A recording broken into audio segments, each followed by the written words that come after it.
Sir বাইদেউসকল, ৰাজ্যৰ লাখ লাখ চৰকাৰী কৰ্মচাৰী আৰু পেঞ্চনাৰ লগতে ফেমিলি পেঞ্চনাৰসকল উপকৃত হোৱাকে লৈ এয়া অষ্টম দৰমহা আয়োগৰ ফালৰ পৰা এক বিশেষ জাননী প্ৰকাশ পাইছে। আপোনালোকে এয়া চাব, ডেটটো পোনে পোনে এয়া চাওক, য'ত ডেটটো দিয়া আছে 24 এপ্ৰিল 2026, তাৰমানে আজিৰ একেবাৰে শেহতীয়া খবৰ।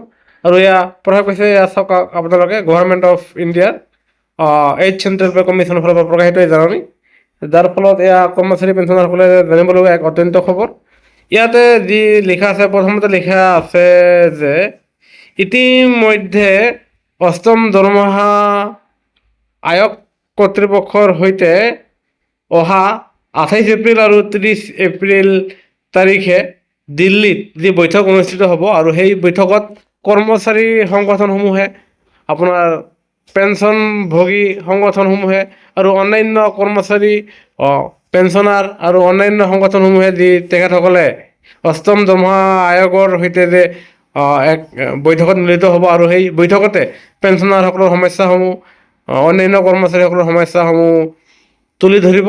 আৰু য'ত কোৱা হৈছে যে সেই দুদিনাখন তেওঁলোকে সকলো পেঞ্চনভোগী সংগঠন, অন্যান্য কৰ্মচাৰী সংগঠনক তেখেতসকলে সময় নিদিবও পাৰে, কিয়নো ইতিমধ্যে অনুমতি বিচাৰি বহুতো পেঞ্চনভোগী আৰু কৰ্মচাৰী সংগঠনসমূহে তেখেতসকলে আবেদন জনাইছে।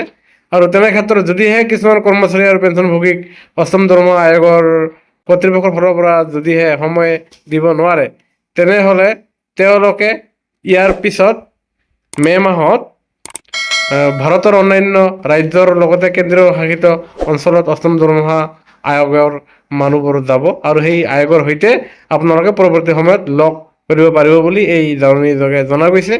আৰু যাৰ ফলত কৰ্মচাৰীসকলৰ যি অন্যান্য সমস্যাসমূহ আছে, বিশেষকৈ ইনক্ৰিমেণ্ট 6% বৃদ্ধি, আপোনাৰ ঘৰ ভাড়া ভাত্তা বেছিকৈ বৃদ্ধি, আপোনালোকৰ ফিক্স মেডিকেল এলাউন্স যি 600 টকা কৰ্তন হয়, তাৰ ঠাইত বেছিকৈ বৃদ্ধি কৰাকে লৈ, GIS যি আপোনাৰ বেছিকৈ কৰ্তন কৰাকে লৈ, আনহাতে পেঞ্চনাৰসকলৰ সকলো বৰ্গৰ পেঞ্চনভোগীসকলে যাতে একে ৰেংক, একে পেঞ্চন লাভ কৰে, আনহাতে বয়স অনুপাতে যাতে পেঞ্চন বৃদ্ধি হয়, নহ'লে আৰ্শী বছৰত 20% বৃদ্ধি পায়। কিমানজন মানুহেনো 80 বছৰলৈ জীয়াই থাকে, যাতে 65 বছৰ বয়সৰ পৰাই পেঞ্চন বৃদ্ধি হয়।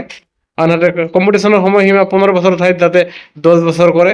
আৰু আনহাতে সপ্তম দৰমহা আয়োগৰ অধীনত যিবোৰ দাবী পূৰণ হোৱা নাই, সেইবোৰ দাবীসমূহ যাতে এইবাৰ অষ্টম দৰমহা আয়োগৰ অধীনত কৰ্মচাৰী আৰু পেঞ্চনাৰসকলে যাতে তেওঁলোকে লাভালাভ পায়, ইয়াকে লৈ বিভিন্ন ধৰণৰ কৰ্মচাৰী সংঘসমূহে, কৰ্মচাৰী সংস্থাসমূহে, পেঞ্চনভোগী সংস্থাসমূহে আপোনালোকে অহা মাহতো আপোনালোকে লগ কৰিব পাৰিব আৰু আপোনালোকৰ দাবীসমূহ তাত উপস্থাপন কৰিব পাৰিব। আৰু ইয়াকে লৈ অষ্টম দৰমহা আয়োগ কৰ্তৃপক্ষৰ পৰা জাননীখন প্ৰকাশ পাইছে।